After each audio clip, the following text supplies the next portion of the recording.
الحمد للہ رب العالمین والعاقبۃ للمتقین والصلاة والسلام علی سید الانبیاء والمرسلین اما بعد فاعوذ باللہ من الشیطان الرجیم بسم اللہ الرحمن الرحیم الصلاة والسلام علیک یا رسول اللہ وعلی آلک واصحابک یا حبیب اللہ۔ السلام علیکم ورحمۃ اللہ وبرکاتہ۔ ایک معاشرہ کئی افراد اور انسانوں کا مجموعہ ہوا کرتا ہے، اس میں اپنے، پرائے، عزیز، اجنبی، ان سب کے ساتھ ہمارا تعلق قائم ہوتا ہے۔ کوئی انسان ایسا نہیں جو اکیلا زندگی گزار سکے۔ صبح سے شام تک انسان کو مختلف معاملات میں کسی نہ کسی کی مدد کی ضرورت ضرور پڑتی ہے۔ ہمارا مذہب اسلام ہمیں اسی بات کی تعلیم دیتا ہے کہ نہ صرف بھائی بھائی بلکہ پڑوسی اور ہر طرح کے ساتھی جس سے ہمارا روز واسطہ پڑتا ہو، ان میں آپس میں محبت اور بھلائی کا جذبہ ہو، اور انہی وجوہات کی بنا پر ہم پر حقوق العباد بھی لازم کیے گئے ہیں۔ حقوق العباد کے ماتحت بہت سے افراد ہیں جن کے ہم پر حقوق ہیں، ان میں سے چند ایک کے بارے میں ہم سنیں گے۔ نمبر 1، پڑوسیوں کے حقوق۔ پڑوسی سے مراد وہ لوگ ہیں جو ہمارے گھر کے نزدیک رہتے ہیں۔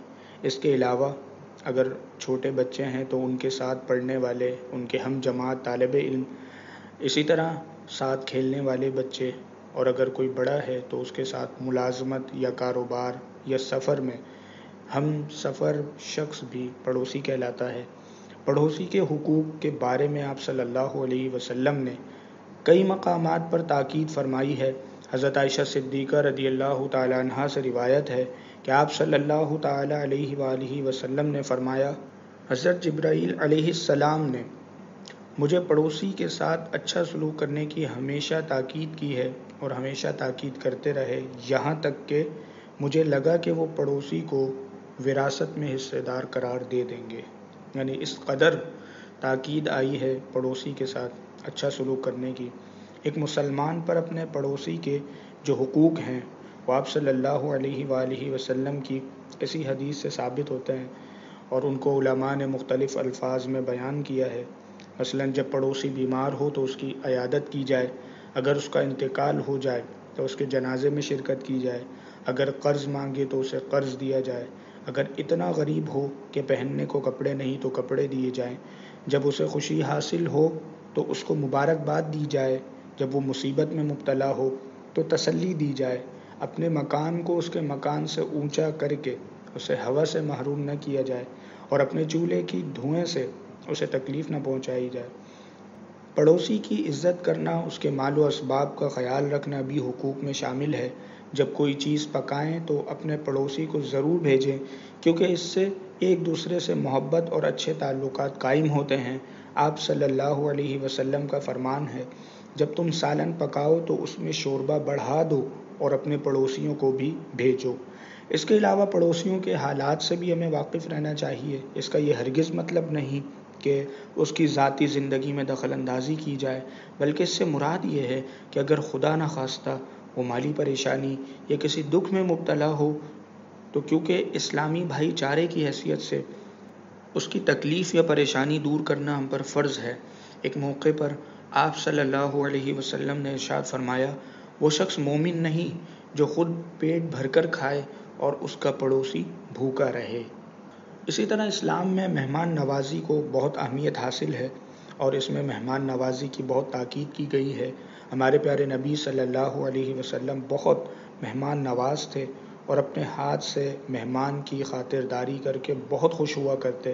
میزبان کو چاہیے کہ اپنے مہمان کے ساتھ عزت و احترام کے ساتھ پیش آئے، اس کو مسکرا کر خوش آمدید کہے اور اپنی حیثیت کے مطابق اس کی خاطر مدارات کرے، کیونکہ حضور نبی صلی اللہ تعالیٰ علیہ وآلہ وسلم کا ارشاد ہے، جو لوگ اللہ اور یوم آخرت پر ایمان رکھتے ہیں انہیں چاہیے کہ اپنے مہمانوں کی خاطرداری کریں۔ پہلا دن مہمان کا حق ہے کہ اس کی خدمت کی جائے اور عمدہ کھانا پیش کیا جائے۔ ایسے ہی مہمانداری 3 دن تک ہے، اس کے بعد جو کچھ وہ خرچ کرے گا وہ مہمان کے لیے صدقہ ہوگا۔ اسی طرح ایک حدیث میں فرمایا کہ رات میں آنے والے مہمان کی میزبانی کرنا واجب ہے۔ حدیث مبارکہ سے ہمیں یہی معلوم ہوتا ہے کہ میزبان پر 3 دن تک بہترین کھانا اور اس کی خدمت فرض ہے، اس کے بعد مہمان کی خاطرداری صدقہ سمجھی جائے گی، کیونکہ ہمارا مذہب کسی کو بھی زیر بار نہیں کرتا اور ہر جگہ انصاف کا رویہ اپنانے کی تاکید کرتا ہے۔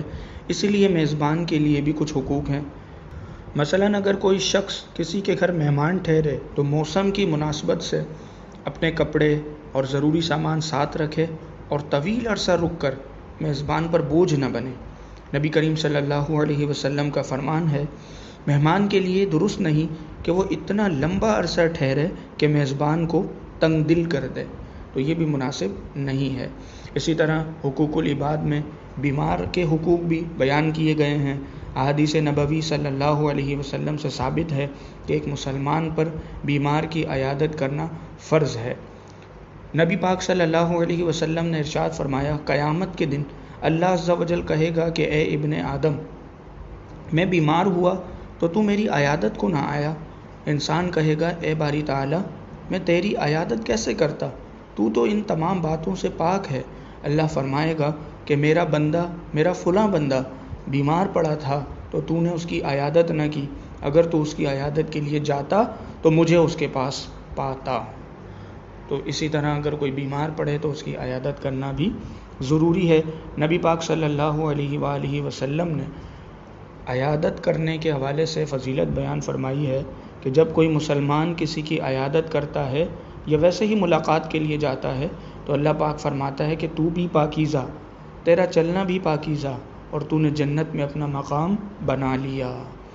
تو عیادت کرنے کا صحیح طریقہ یہی ہے کہ جب بھی مریض سے ملنے جائیں تو اس سے وقت لیں، اس کی سہولت کو دیکھیں، جاتے وقت اس کے لیے پھل یا اس کی پسندیدہ چیز لے کر جائیں، اس سے اچھی بات کریں، اس کے آرام کا خیال کریں، اس کی صحت کے لیے دعا کی جائے، لمبی گفتگو نہ کی جائے اور نہ ہی اس کے ساتھ زیادہ دیر بیٹھا جائے کہ وہ بے آرام ہو جائے۔ البتہ اگر مریض خود چاہے تو اس میں حرج نہیں۔ آپ صلی اللہ علیہ وسلم نے فرمایا، جب تم کسی بیمار کے پاس جاؤ تو لمبی عمر کی خوشخبری دو، اگرچہ تمہارے کہنے سے کسی انسان کی عمر لمبی نہیں ہو سکتی، لیکن اس سے بیمار کی طبیعت خوش ہو جائے گی۔ اللہ کریم ہمیں عمل کی توفیق عطا فرمائے۔ آمین بجاہ النبی الامین، وآخر دعوانا ان الحمد للہ رب العالمین۔